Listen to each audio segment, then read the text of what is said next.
Olha só que interessante, a Microsoft criou uma biblioteca livre que faz simulação de comportamento humano. Isso é demais, vamos dar uma olhada nisso. Também vamos dar uma olhada no Gemini, que está fazendo coisas em relação ao Spotify, inteligência artificial se metendo na biologia e na parte de engenharia genética, e uma startup de IA que está para lançar um sistema operacional de agentes, que isso é maravilhoso, é o futuro chegando. É isso aí, vamos lá. Pessoal, sempre agradecendo a todo mundo que se inscreveu no canal, todo mundo que deixou seu like, um agradecimento especial a todos os membros do canal. Então vamos dar uma olhadinha nessa notícia rápida aqui, ó. Cradle arrecada 73 milhões para acelerar a engenharia de proteínas com IA. Gente, essa parte de engenharia de proteínas aqui, se você já ouviu falar do AlphaProteo e o AlphaFold, que eu já fiz vídeo aqui no canal, você já sabe que tem uma parte da inteligência artificial que está ajudando na parte de geração de proteínas, decodificação, uma série de coisas, e que isso tem um valor absurdamente importante. Então a Cradle é uma startup de IA de engenharia de proteínas sediada em Amsterdã e Zurique. Olha que interessante, hein? Notícias da Holanda e da Suíça, isso é coisa mais rara aqui, hein? Eles levantaram 73 milhões em financiamento da série B. A rodada foi liderada pela empresa de investimentos IVP, com a participação dos investidores Index Venture e Credit Capital. Esse último investimento eleva o financiamento total da Cradle para mais de 100 milhões. A plataforma de IA da empresa ajuda os pesquisadores a acelerar a engenharia de proteínas, tornando o processo mais simples e econômico, reduzindo o tempo e os custos necessários para desenvolver proteínas aprimoradas de acordo com a Cradle. A Cradle planeja usar o novo financiamento para expandir suas instalações de laboratório úmido e melhorar seus sistemas de aprendizado de máquina. A empresa já fez parceria com grandes empresas de biotecnologia, incluindo a Novo Nordisk e a Ginkgo Bioworks. E olha que interessante isso aqui, ó. A Cradle surgiu em 2022 como parte de uma onda de empresas explorando o uso de modelos de linguagem em biotecnologia. É isso aí mesmo, LLM para biotecnologia. O fundador e CEO da empresa, Stef Van Grieken, memoravelmente se referiu às sequências de aminoácidos e bases como uma linguagem de programação alienígena, mas que o modelo de IA ainda pode analisar até certo ponto.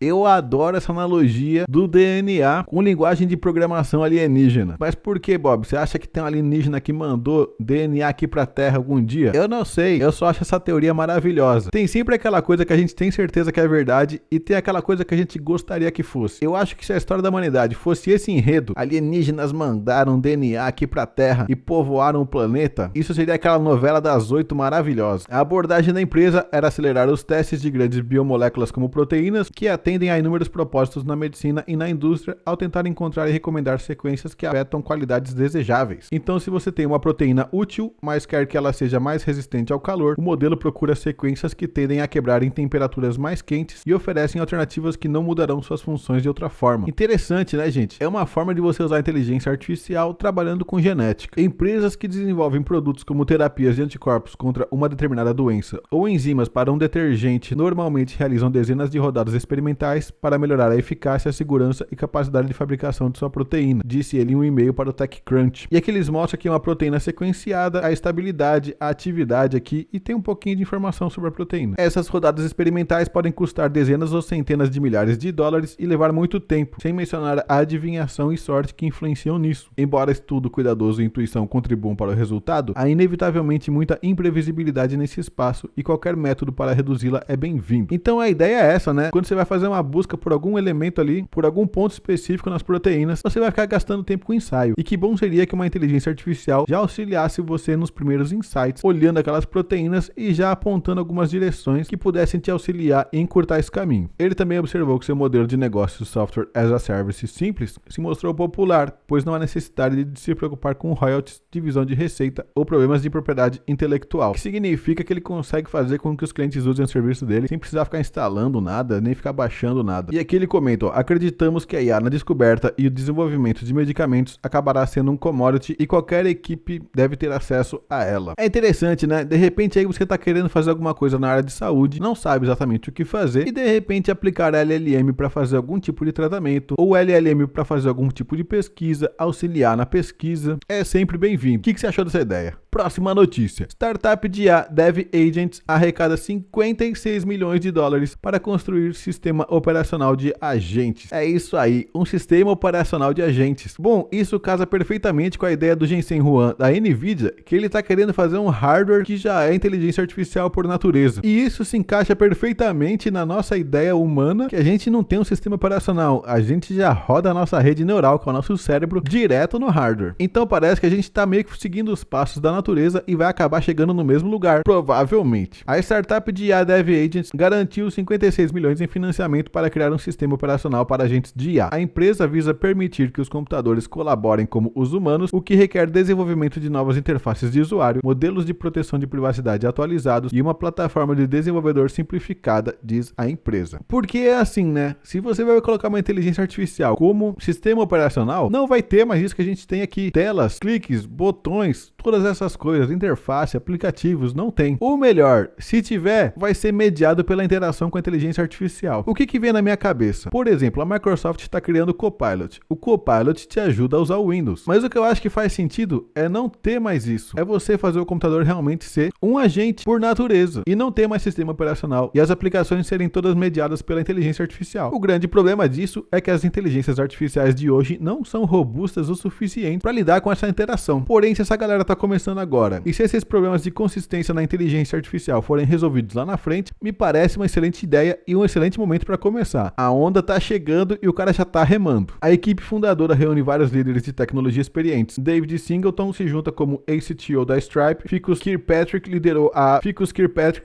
a RVR no Facebook. Lembrando que a RVR é realidade aumentada e realidade virtual, sendo que a aumentada é aquela coisa que você mistura realidade virtual com realidade real. No Facebook, após passar 11 anos no Google, Hugo Barra ocupou anteriormente cargos importantes no Google, Meta, Dropbox e Figma. Nicholas Jitkov trabalhou em design de sistemas operacionais na Google, Meta, Dropbox, Figma, e o Bjorn Bringer gerenciou o Google Search no Android por uma década. Então só tem gente importante aqui, né? Se vocês entrarem no site dessa Dev Agents, olha que interessante. O site é bem diferentão, ó. Estamos construindo o sistema operacional de última geração para agentes de IA. E aqui parece que é um sistema operacional. Dev Agents LS, que seria para listar, aí tem o sobre os empregos e quem eles são, né? É como se você estivesse acessando um sistema operacional e consegue escolher as opções. O que acontece se eu clicar aqui, ó? Ó, ele dá um LS de novo. LS é aquele comando para fazer lista, né? Para fazer listagem. Vamos clicar no sobre aqui. A IA moderna mudará fundamentalmente como as pessoas usam software em suas vidas diárias. Os aplicativos agentic poderiam, pela primeira vez, permitir que os computadores trabalhassem com pessoas da mesma forma que as pessoas trabalham com pessoas. Então, vocês já entenderam, né? Você tem os seus amiguinhos, você tem as pessoas que você trabalha junto, e eles estão querendo fazer com que esses agentes façam parte dessa equipe, com que esses sistemas operacionais façam parte dessa ideia. Mas isso não vai acontecer sem remover a tonelada de bloqueadores. Precisamos de novos padrões de interface de usuário, um modelo de privacidade reimaginado e uma plataforma de desenvolvedor que torne radicalmente mais simples construir agentes úteis. Esse é o desafio que estamos assumindo. Aí ele quer saber mais, entre em contato. Isso é bastante interessante. É interessante lembrar também que empresas que tentaram tirar a interface do usuário, tentaram simplificar porque acharam que o futuro já estava chegando, que o futuro já estava logo ali, se deram muito mal. Porque, no meu ponto de vista, no desenvolvimento que eu faço até hoje, o que melhor atende o cliente é deixar ele com mais possibilidades e não cortar as possibilidades. Então, em outras palavras, eu acho que funciona melhor você tem um Windows e um Copilot opcional do que você tem um Copilot obrigatório que tira todos os recursos do Windows. Por essa razão, eu sou um pouco cético em relação a fazer isso. Porém, por outro lado, tem sempre aquela pulga atrás da orelha que diz, tá, mas será que se esse negócio for funcional o suficiente? Será que chega uma hora que a gente esquece dos botões, esquece dos aplicativos? Será que a gente está muito acostumado com essa tecnologia e a gente ficou meio dependente delas e raciocina elas dessa forma antiga? E quando chegar uma forma nova e a gente se acostumar, a gente ainda vai reclamar da forma antiga? E isso eu acho fundamental, a gente tem vista, porque eu acho que esse dia vai chegar alguma hora. Eu sempre penso que um programa, um agente, um computador que responde como uma pessoa, que bom seria se eu pudesse interagir com uma tela que eu continuasse interagindo com os aplicativos, ainda que ele pudesse interagir comigo exatamente como uma pessoa que só pode falar e gesticular e fazer coisas um pouco mais simples. O que você acha? Você é mais a favor da ideia de que tem que ter o sistema operacional junto com o agente, ou você acha que tem que ser só o agente e dar um jeito dele não precisar do sistema operacional de forma nenhuma? Próxima notícia. A IA da Gemini do Google dá um pequeno passo em direção a um assistente multifuncional com a nova integração do Spotify. Eu gostei bastante dessa notícia. Eu talvez não tivesse nem ligado para essa notícia um tempo atrás, mas agora bateu um estalo na minha cabeça e eu comecei a entender que isso vai começar a acontecer. Isso porque tá rolando uma treta da Apple que ela tá tentando integrar a inteligência artificial nas ferramentas dela e obviamente a inteligência artificial hoje não é robusta o suficiente para fazer as aplicações funcionarem com 100% de precisão que os assistentes antigos fazem. 100%, né? Abre aspas aí. Mas de qualquer forma, as alucinações são um problema na hora que você cria interação. E quando você começa a colocar IA para acessar aplicativos, pode ser que ela abra um aplicativo errado, pode ser que ela faça alguma atitude errada, e isso pode ser meio chato, pode dar aquela incomodada. Pelo menos é a experiência que eu tenho na hora que eu começo a usar a inteligência artificial para ficar chamando aplicativo. No primeiro aplicativo vai bem, no segundo vai mais ou menos, no terceiro, quarto, quinto, ela já começa a chamar tudo errado e pode acontecer um monte de erro. Mas ao mesmo tempo, se a gente não começa a testar e não começa a se aventurar nessa direção, para onde as coisas vão? Olha só, o Google está expandindo seu assistente de IA Gemini com integração ao Spotify, permitindo que os usuários controlem suas músicas por meio de comandos de voz após conectar contas do Spotify e do Google. Isso é maravilhoso, né? Então você vai poder pedir,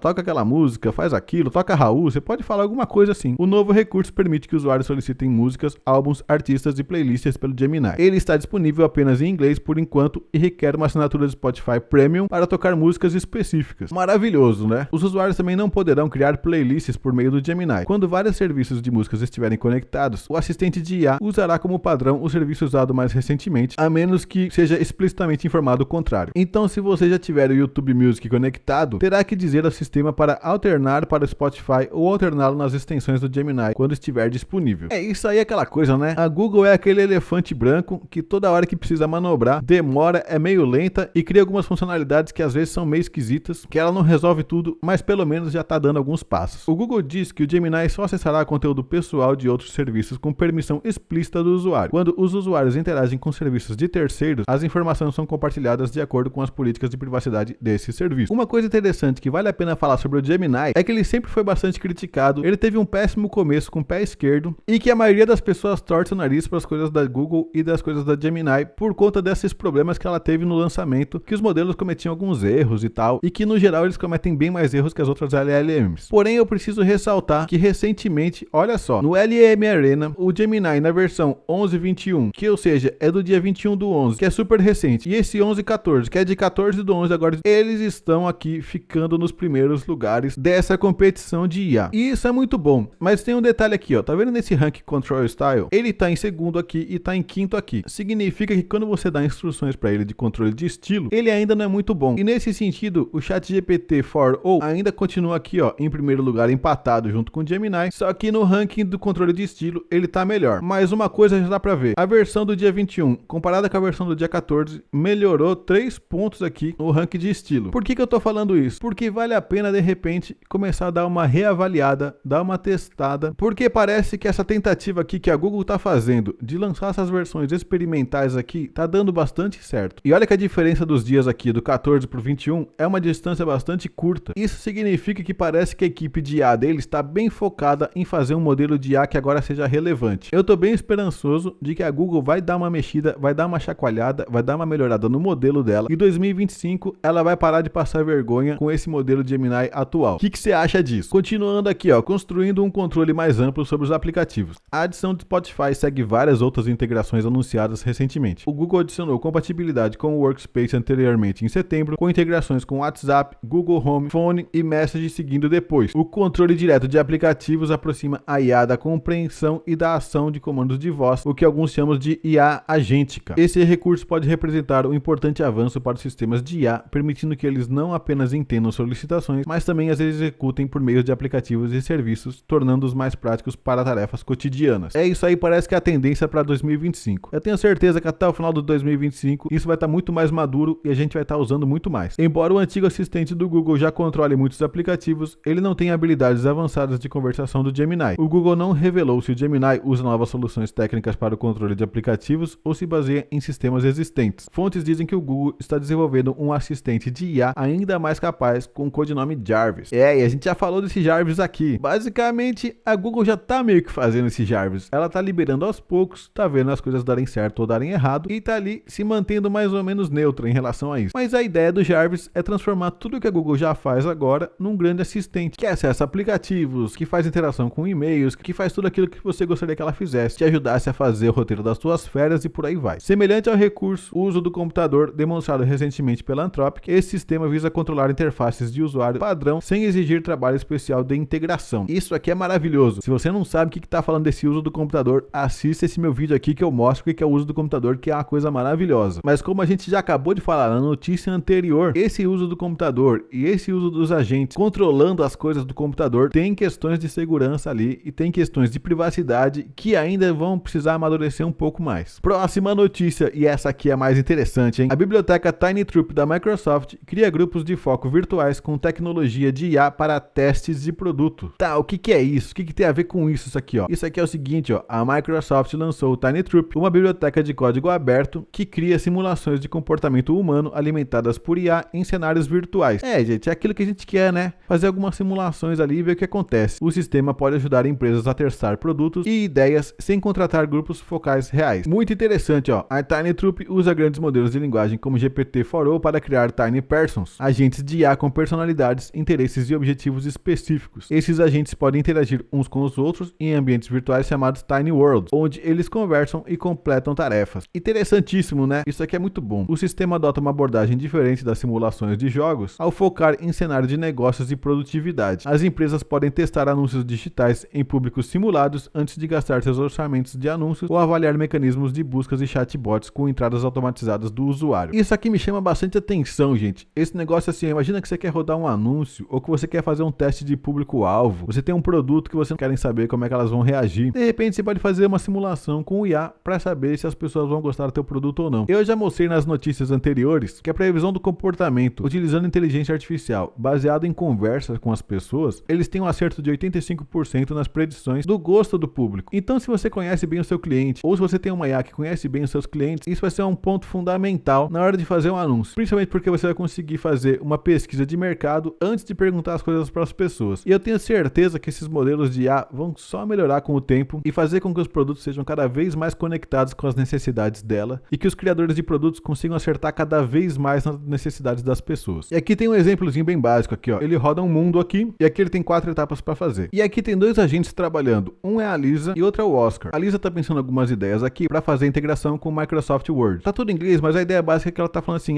eu sou um expert em data science de IA, eu tô pensando em umas funcionalidades novas para melhorar a experiência de escrita do Word. E ela começa a pensar algumas coisas aqui. Então aqui ela tá pensando e aqui ela tá falando. Depois que ela começa a falar, ó, a Lisa começa a conversar com o Oscar. Tá vendo? Aqui ela tava Lisa com Lisa, Lisa com Lisa, e agora tá falando Lisa com o Oscar. E aí ela começa a sugerir algumas ações de ideias. A Lisa fala pro Oscar uma ideia, a Lisa fala pro Marcos outra ideia, o Oscar dá uma pensada aqui, né? Ele vai fazer um pensamento, até que finalmente o Oscar fala alguma coisa e faz considerações sobre o que a Lisa falou, Ana. Que seria uma coisa mais ou menos assim, ó, refletindo na sugestão da Lisa, eu acho que uma funcionalidade de IA que pode automatizar o formato, a estrutura e a arquitetura especificadas e coisas técnicas do documento pode ser incrivelmente útil. E por aí vai, e é mais ou menos isso, né? São os agentes conversando entre eles mesmos. Interessante aqui que a Lisa falou tanto com o Oscar quanto com o Marcos, mas quem respondeu no fim foi o Oscar. De acordo com a Microsoft, o TinyTroop surgiu de um hackathon interno e ainda é experimental. A interface de programação pode mudar frequentemente, tornando-o inadequado para uso profissional neste momento. A empresa demonstra vários casos de teste no GitHub. Em um consultor de negócios simulado fala com um banqueiro virtual para coletar informações do projeto. Em outro, o sistema avalia automaticamente diferentes opções de publicidade online com base nas preferências simuladas do usuário. Se você clicar aqui no site do GitHub, vai aparecer esse código aqui do TinyTroop. Vai aparecer aqui o TinyTroop tudo certinho, com informações de como que você instala, como é que tudo funciona, exemplos, né? Se você quiser rodar, como que faz. É para ser simples, é para ser bem fácil. Se te interessou, manda ver. Aplicações potenciais. A biblioteca poderia gerar dados sintéticos para treinar modelos de aprendizado de máquina e conduzir análises de mercado. As empresas também poderiam usá-las para testar assistências de IA e coletar feedback sobre ideias de produto.